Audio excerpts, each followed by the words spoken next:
W tym wideo setki ludzi na zamarzniętej zatoce w centrum Sztokholmu, co skrywa żeliwna skrzynia ukryta w skale, najwęższa ulica Sztokholmu.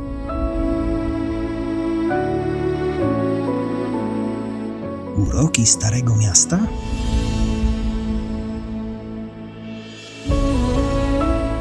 Takie tam, czyli zarejestrowane przy okazji. Mały urbex, czyli co pozostało z fabryki Nobla.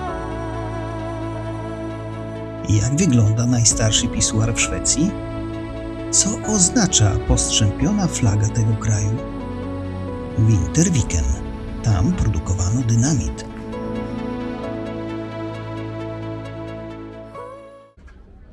Początek wiosny w Sztokholmie nie należał do ciepłych i przyjemnych. Pomimo to wybraliśmy się na spacer po miejscach, o których chyba nie wspomniałem jeszcze w swoich filmach. No może poza małym wyjątkiem. Nie będę przedłużał tego wstępu. Zacznijmy zatem nasz spacer od Gamla Stan, czyli najczęściej odwiedzanego przez turystów miejsca. Tam, sycąc dogłębnie swoje oczy cudownym zamkiem, parlamentem, klimatycznymi uliczkami i pięknymi kamienicami, można pominąć coś, co niby jest w zasięgu wzroku, jednak w dziwny sposób staje się niemal niewidoczne. No to dajemy z grubej rury. Tuż przy zacnym sąsiedzie znajduje się pisuar, ale nie byle jaki. Historia toalet publicznych w Sztokholmie sięga końca XVIII wieku, kiedy powstały pierwsze 3 tak zwane toalety publiczne. Około 1890 roku w mieście działało około 70 pisuarów publicznych, a w tym samym roku na Kellargränd, czyli dokładnie tutaj, wybudowano najstarszy pisuar w Sztokholmie. Stoi tam do dziś i stał się czymś w rodzaju alternatywnej atrakcji turystycznej. Jako prawdopodobnie najstarszy, a z pewnością najbardziej imponujący pisuar w Szwecji, jest obowiązkowym punktem zwiedzania, jeśli kiedykolwiek przejeżdżać będziecie przez Gamla Stan. Wchodząc do środka, wstrzymajcie oddech.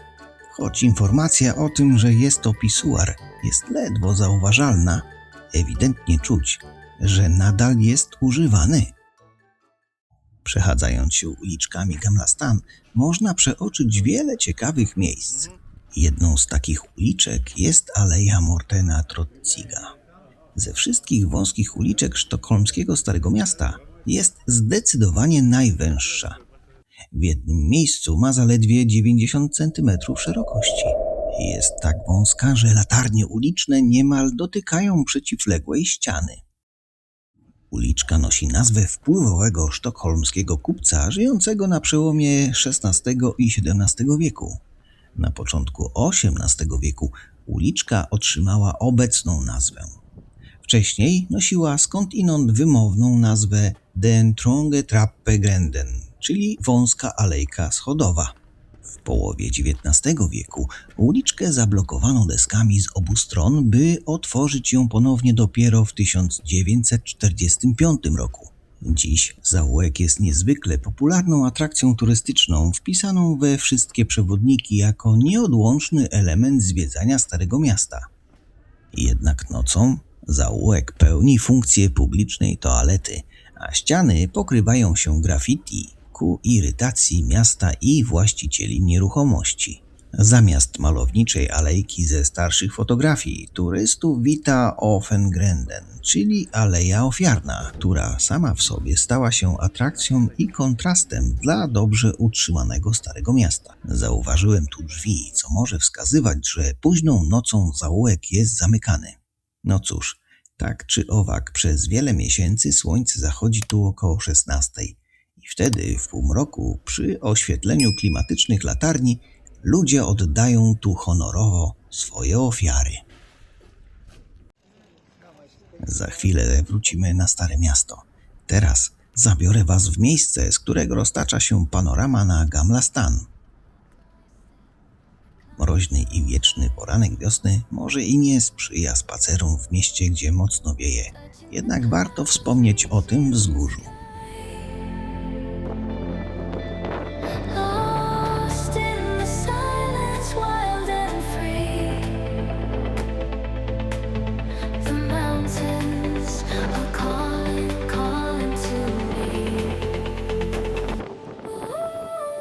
W sumie to najważniejszy w tym miejscu jest panoramiczny widok na dużą część miasta. Po jednej stronie widok na Royal Djurgården i część Starego Miasta na wyspie Södermalm. Po drugiej kilka dzielnic z dobrze widocznym stokiem narciarskim. Latem w zielonej oazie wśród roślinności i lip znajduje się ten obiekt z przełomu wieków, starannie odnowiony w ostatnich latach.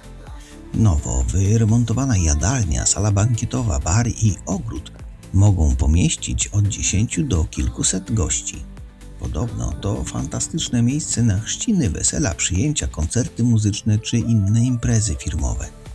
Mówię podobno, bo lokal jak widać jest zamknięty. Ponadto nigdy tu nie byłem i nie wiem, czy jest tak, jak reklamują go w internecie. Polecam to miejsce latem.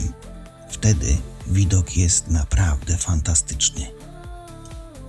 Stąd widać ciekawy zameczek, który wyróżnia się w panoramie miasta. To ten czerwony zamek, Kastellet. No to zobaczmy, jak wygląda z bliska. Z daleka miałem wrażenie, jakby stał tam od niepamiętnych czasów. Jednak budynek ten został wzniesiony dopiero w latach 1846-1848. Ciekawostką jest fakt, że od 1667 roku dokładnie w tym miejscu stał inny zamek, będący częścią fortu. Tak sobie myślę, że być może najbardziej charakterystyczną cechą tej miejscówki nie jest sam budynek, a trzyczęściowa flaga Szwecji na szczycie wieży, taka trochę poszarpana. Od czasów pierwszego Kastellet powiewa tam codziennie, sygnalizując, że Szwecja nie jest okupowana przez obce mocarstwo. Choć fort przez lata był niszczony, tradycja flagi przetrwała do dziś. Kiedy szkoła strzelecka artylerii nadbrzeżnej opuściła fort w 1990 roku, flaga została wywieszona po raz ostatni. Ale oburzenie opinii publicznej skutkowało tym, że wiele osób oraz były już dowódca, kapitan fortu, który był również przyjacielem porządku, cokolwiek to znaczy, zadbali o to, by flaga była nadal wywieszana. Aby niepotrzebnie niepokoić mieszkańców Sztokholmu, 2 strażników z Wysokiej Straży Zamku Sztokholmskiego codziennie wchodzi na cytadelę, aby podnieść i opuszczać flagę. Miejmy nadzieję, że flaga na cytadeli będzie można oglądać codziennie. Co do samego budynku, służy on jako miejsce wydarzeń i nie jest otwarty dla sporadycznych zwiedzających. W drodze do cytadeli mijacie jeszcze kilka ciekawych miejsc, ale o nich może kiedy indziej, kiedy pogoda będzie bardziej przychylna. Teraz wróćmy na Stare Miasto. Tam jest jeszcze kilka ciekawostek, o których w tym wideo jedynie wspomnę. Sturatoriet to najstarszy plac w Sztokholmie i serce Gamla Stan. Znane z kolorowych budynków, zwłaszcza numer 18 i 22. Muzeum Nagrody Nobla w dawnym budynku Giełdy Papierów Wartościowych oraz corocznego jarmarku bożonarodzeniowego. To historyczne miejsce, w którym w 1520 roku miała miejsce masakra sztokholmska.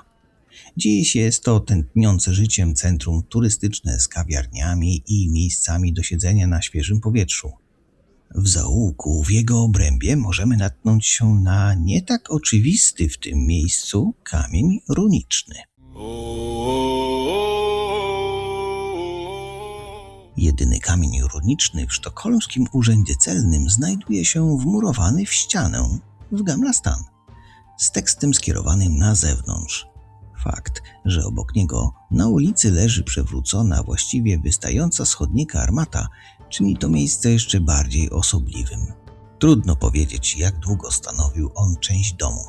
Wzmianki o nim pochodzą z XVII wieku, ale budynek ma piwnicę z czasów średniowiecza. Zostańmy jeszcze na chwilę na Starym Rynku. Sturtorisbrunnen to fontanna z 4 oddzielonymi pompami wody, zwieńczonymi żelaznymi kulami i ozdobnymi głowami lwów. Schody spiralne prowadzą w dół do podziemnej komnaty zlokalizowanej około 14 metrów poniżej poziomu gruntu. To akurat musicie sobie wyobrazić. A to, co teraz usłyszycie, to fakt, o którym niewielu wie. Otóż architekt Erik Plumstead, który zaprojektował fontannę w 1778 roku, stworzył tym samym centralny punkt, z którego mierzono wszelkie odległości do i ze Sztokholmu. W XIX wieku spadający poziom wód gruntowych sprawił, że dzieło Erika nie mogło już funkcjonować prawidłowo. Ci bardziej wnikliwi mogą zaobserwować rzemieślnicze detale, takie jak głowy lwów i żelazne sfery, które pokazują, jak miasto łączyło praktyczne potrzeby wodne z ekspresją artystyczną. Pozostając w wodnym klimacie, udamy się teraz na Riddarholmen. To całkiem niedaleko. Jakieś 2, może 3 tygodnie wcześniej zatoka wokół tej wyspy wyglądała tak.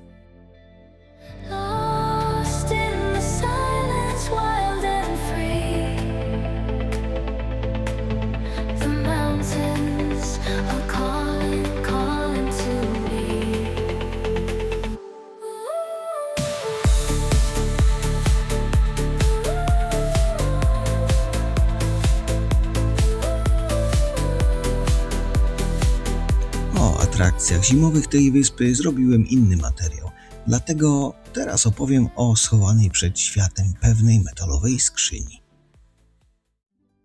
Co się w niej kryje i dlaczego, aby ją dostrzec, najpierw trzeba wiedzieć, gdzie ona jest? Już spieszę z wytłumaczeniem. Wiecie, czym był szwedzki punkt normalnej wysokości? Dziwna nazwa, prawda? Był punktem odniesienia, do którego odwoływały się wszystkie inne wysokości w Szwecji i służył do dokonywania prawidłowych pomiarów wysokości. W połowie XIX wieku pojawiło się naukowe pragnienie skoordynowania odczytów z wodowskazów wzdłuż szwedzkich wybrzeży. Istniało również duże zainteresowanie strategiczne wojska możliwością pomiaru względnej różnicy wysokości między punktami w krajobrazie. Teraz już wiecie. W 1890 roku profesor Rosen ustalił więc punkt normalnej wysokości na Riddarholmen w Sztokholmie. Jego umiejscowienie wynikało głównie z wygody, ponieważ sztab generalny odpowiedzialny za projekt znajdował się wówczas tutaj. Za żeliwnym włazem w ścianie skalnej do dziś znajduje się srebrna skala wskazująca normalną wysokość 11,8 metra nad poziomem morza. No cóż, my jednak tego włazu nie otworzymy, bo nie zabrałem klucza. Jakbym miał klucz, to bym to otworzył, ale jakie sprytne. Dziś punkt zerowy jest wyznaczany przez powszechny w Europie Zachodniej system wysokości, a właz w zaułku to zapomniany relikt, na który niewielu zwraca uwagę. Warto się tam zatrzymać, jeśli akurat będziecie tamtędy przechodzić. Od trochę historycznie technicznej wiedzy. No to teraz trochę urbexu.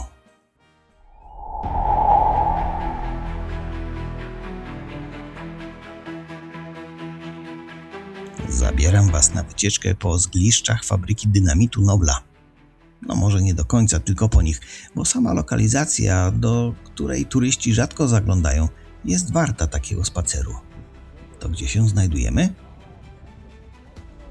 To malownicza okolica ze ścieżkami spacerowymi i oczywiście starą fabryką dynamitu Alfreda Nobla, która obecnie pełni funkcję popularnej restauracji. W okresie letnim to prawdziwie zielona oaza ciesząca się ogromną popularnością. Ale Vinterviken kryje również jedną z najbardziej tajemniczych i wybuchowych historii Sztokholmu. Alfred Nobel kupił farmę Vinterviken w 1865 roku, aby wykorzystać ją do produkcji nitrogliceryny pod szyldem Nitroglicerin OB. W pierwszym roku fabryka wyprodukowała 16 ton nitrogliceryny, a w następnym roku wynaleziono stały materiał wybuchowy, czyli dynamit. Oczywiście praca z tak dużą ilością materiałów wybuchowych nie była pozbawiona ryzyka. Pierwszy poważny wypadek miał miejsce już w 1868 roku, a po kolejnym w 1874 fabryka musiała zostać odbudowana. Aby zminimalizować ryzyko wypadków, produkcję nitrogliceryny przeniesiono na południowy przylądek niedaleko fabryki. O tutaj. Tam każda sekcja otrzymała własny oddzielny budynek, częściowo wysadzany w skałach, otoczony murami ochronnymi. Tunele, jaskinie i bunkry wciąż istnieją i są zbiorczo nazywane Nobel's Blast Pits. Są one chronione jako zabytki od 1995 roku, ale niestety są poważnie zdewastowane i pozostawione samym sobie. W jednym z nich mieszka ten pan.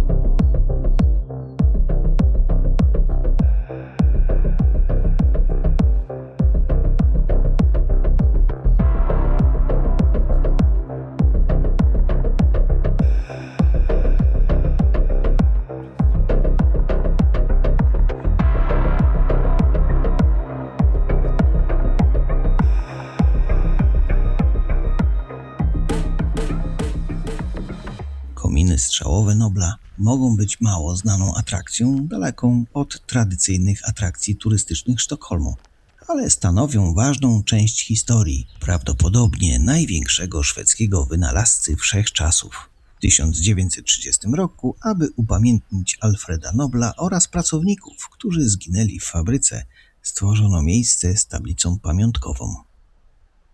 Produkcja dynamitu w Interviken trwała aż do 1921 roku, ale jeszcze do lat 60. państwowa spółka Atomenergie OB produkowała na terenie fabryki paliwo jądrowe. W 2011 roku teren w Interviken został sklasyfikowany jako jeden z najbardziej zatrutych obszarów w okręgu Sztokholm. Chodzi o uran. Obecnie radioaktywność terenu jest bardzo niewielka, więc chyba w nocy nie będę świecił na niebiesko. Nasz spacer dobiega końca.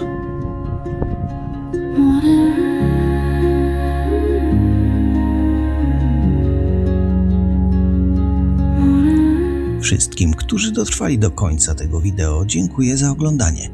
Jeśli chcesz poznać więcej ciekawych miejsc w Szwecji, wróć na mój kanał i wybierz jeden z interesujących Cię filmów. Będę wdzięczny za komentarz pod filmem i łapkę w górę. To one motywują mnie do tworzenia nowych treści. Pozdrawiam Was serdecznie. Do zobaczenia.